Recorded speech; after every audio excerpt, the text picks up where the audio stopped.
Kaliin isa deemee anaaf isaa wal fahmaa isaa dhiiraa fi anaa dhiiraa abbaa biyyaa kana jechuudha mutuu biyyummaa abbaa biyya sinii Nasruu sandagee yoo manuma isaa agarree isaa jechuudha gara lubbuu lama qaba. yoo kan isinitti bilbirii haasawaa Lubbuu lama qaba. ati waan sodaatu jiru garuu annaa galee jira. Wanti sodaatu jirtu lakkee ayyoon Nasruu kanaan wal qunnamee isa kana saayummaa xiqqoo alatti wal beekna malee walitti hin dhiyaannu.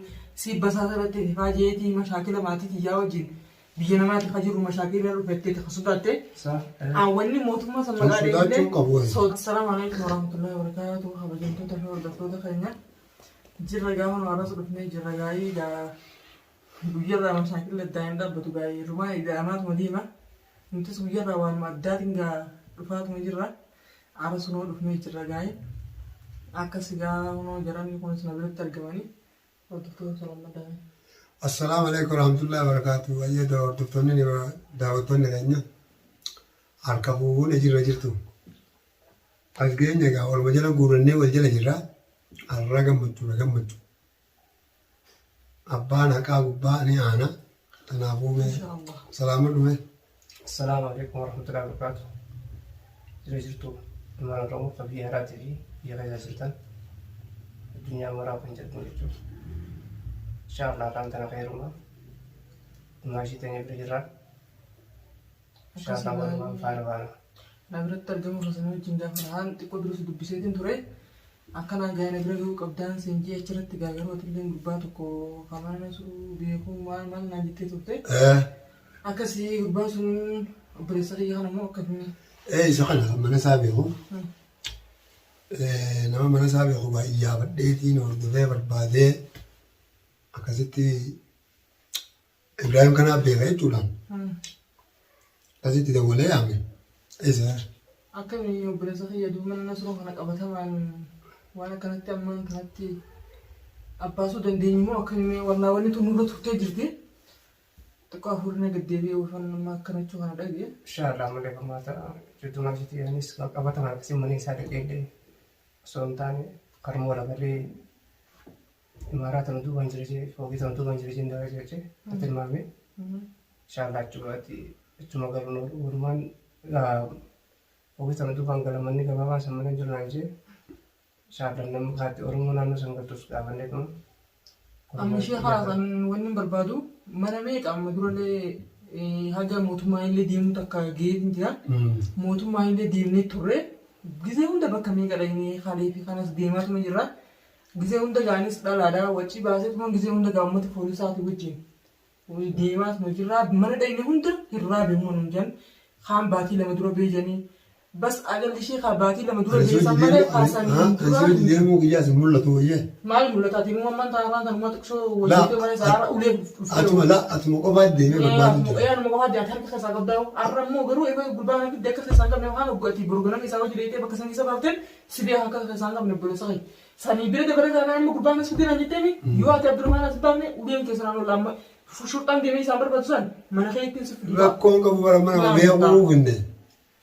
Laazimasti mootummaa argisuuf shirtaa argisuuf jirmaa mootii achillee dhaquu qabdu. Barachi wani nageesse abbalesa kayyo gocha Nasruun godheetu nageesse. Nasruun wani inni godhu jiru waa takka alanaan. Mee ati waan naan addatu sana dhiisi anis akkuma keetitti hin jala jira. Yoo afaan namaa dhageessi. Suboyo jira jiraatti bar mana keetii fuudhamee akkamitti galteera. Mana kiyya duba haarisa isaan taananii mana hagan namni gabbaa akka diina qabu hin beeku akkamiin ta'a. Namni yoo nama bira dhaqe akkumatti yaanii siitu kana godhan jiru. Hojii deemu sunillee awwa obboleessa kiyya wanni mucaan kun Oromoodha. Nuti si beekna malee isallee hin beeknu waa'ee inni si godhallee hin beeknu. Garuu dubbiin kun akkam tokko hin jedhuun hundi kaan haarisa isaa ta'e hundi maalite hundaan isaa abkusu jiru sanis achi haarisa ilmaa shanshara ta'an isaa xurii gatoo haarisa isaa ta'e jechuudha.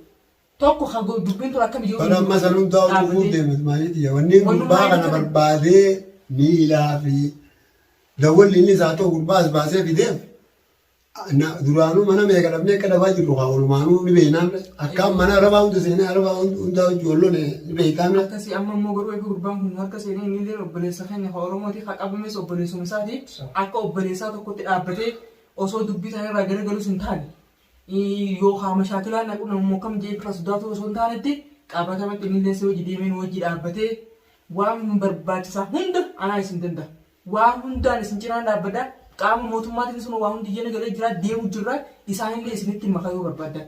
Isinitti miidhaa feetan mootummaa sana hojii deemtan feetan isin lamaan deemtanii baasuu dandeenyan itti abdattanis ni dandeessan. Yoo sodaatanis mootummaanis waan hundi jira isin duuban jira wanta kana suursa illee waan godhatee illee sodaattee qaraan deebiini jabaattee boru ganama san deemtee bakka isaan irra nu geessitee akka jaarsa kiyya humnaa bahu hadaa kanas bira haadhaa jabaadhaan isin ijaarsa jedhee dubbiin akkana taatee har'a faana kanaan haa dhufte atillee nama tokko baata kanarraa buuftee fakkaata. Dumaashiti hoy yaa'iidhaaf moo deemtamoo akkami haakuma bilisa jaarsa keetti baasuu deemtana fakkaata gisee nam faraanatti immoo ammoo mootummaanis ittee waa iddoo as hojjetaa. Ani kaayoo kana kaatee taate inni kun gatii isaa bilisa kiyya kana namni isaatti takaakkeen beeku ammaan tan ammoo gisee jechuudha namni yoo laalla bu'u agarree deemee jechuudha kan isaa yookaan mootummaa fi kun dhufu ta'e aanaa beekaa qomatamu. Kanaafuu yoo yaa'ii deemtan taate ammaan keessan jiru jechuudha yaa'ii. Laala saniif hin jennu. Dubbiin isa kan ammoo gisee ilaaluun waan lolaaf yaa'atan na fakkaata. Dura garuu dhaqee isa mana isaa dhaqeetiin dura laalee akkasitti iddoo badhee dhufee faraan itti jechuudha. Maaliif yoo haala amma akkana jettu kana yoo hojjaan taate. Adeeroo mana dhage wani siima. Anaafete maaliif yoo dheeyitee akkana kan jettuun taate manaa hunduraa jijjiiran jirri. Wanni nuti deemnuufis waan biraatiin miti. Mootummaa saniinis wanni deemnuufis waan biraatiin miti. Gurbuma sun gartee miti. Ta'u maallaqa isaa kan eegi eega wanti nu dhaabbanne haa. Karaa dandeemee wajji haasoo inni gara mootummaan lakkiin hin baasu inninis nu dhaabbannaa godhaa. Eega mana isaa agarree isaa wajjinis wal agarre.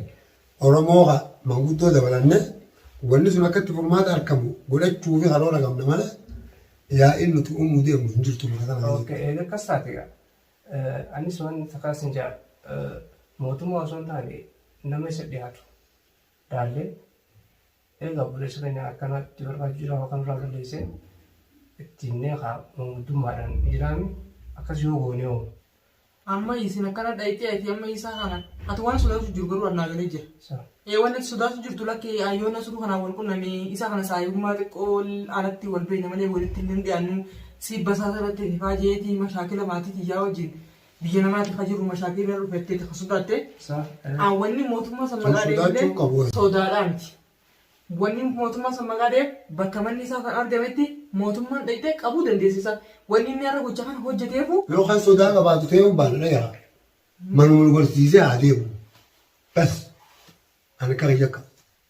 Yoo amma kan sodaatu taatallee mana sana nu garsiistee warra hojii deemtu kana wajjin garuu immoo inni nu har'a isa kana qabee gocha kana irraa hin geefu inni nu waan murteeffate.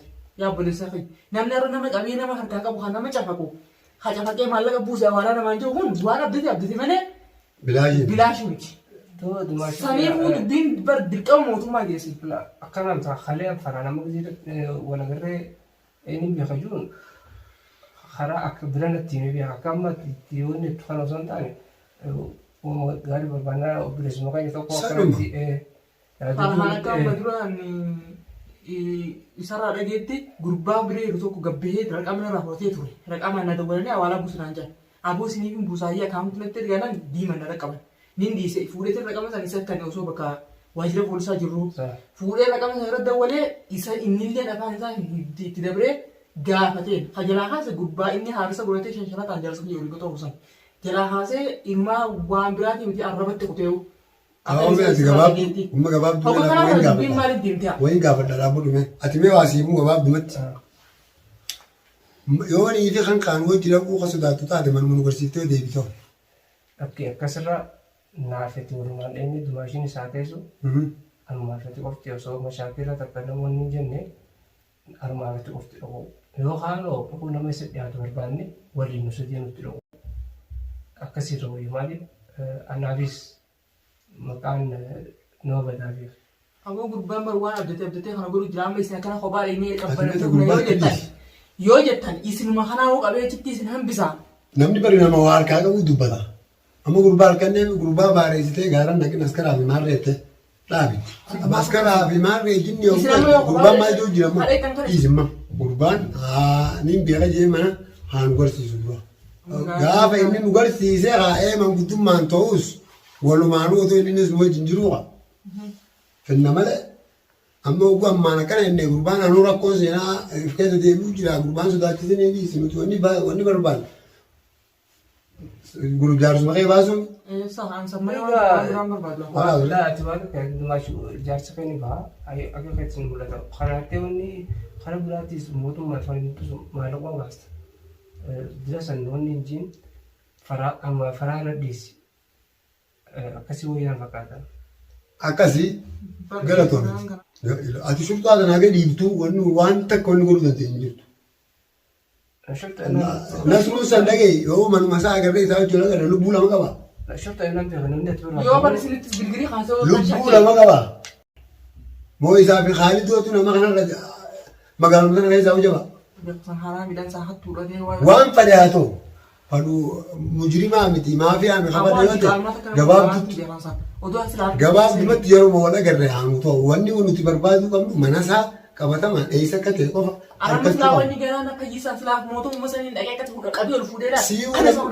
Si'uu akka kana akka ta'e tasgabboottii fi gurbaa si fide malee silaa gurbaan amma deemna yeroo hin jiruun haa jee kan naayyamee namatti deemu ta'e si biraa hundufu achumaanii amma isa jaarsa keessuun baasee isin wajjin deemaa wal arguun keenya dhoola. Ni arguun fedha. Goomanii kalbeetu qabataman taane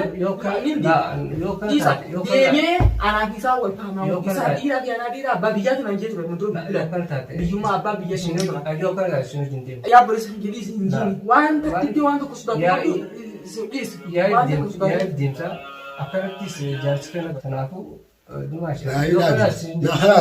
siin geessanaan jeemi anarratti hin guuttatooti. Maal asirratti guuttatu yoo shakkitti hin jiraan shakkitee fasan jiraa osuma akkas taanaan gaane haasawama kana keessaa uleen utaalaa uumame. Utaalan mana fuudhatti utaalte gaafa. Haaji maal namni kaniin antila kana deemee lafoon namanne maal faayidaan isi. Achitti wal amanne akkas taanaan hayyee. Haa gurbaan siin geessanaan jeeti maal morma. Garaa kana dubbate. Maaliif si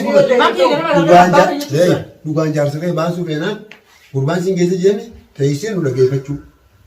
Aduu gorgona marattiin silaala. Inshaallah akkasii daawwattoota keenya waan irra geenyu asumaan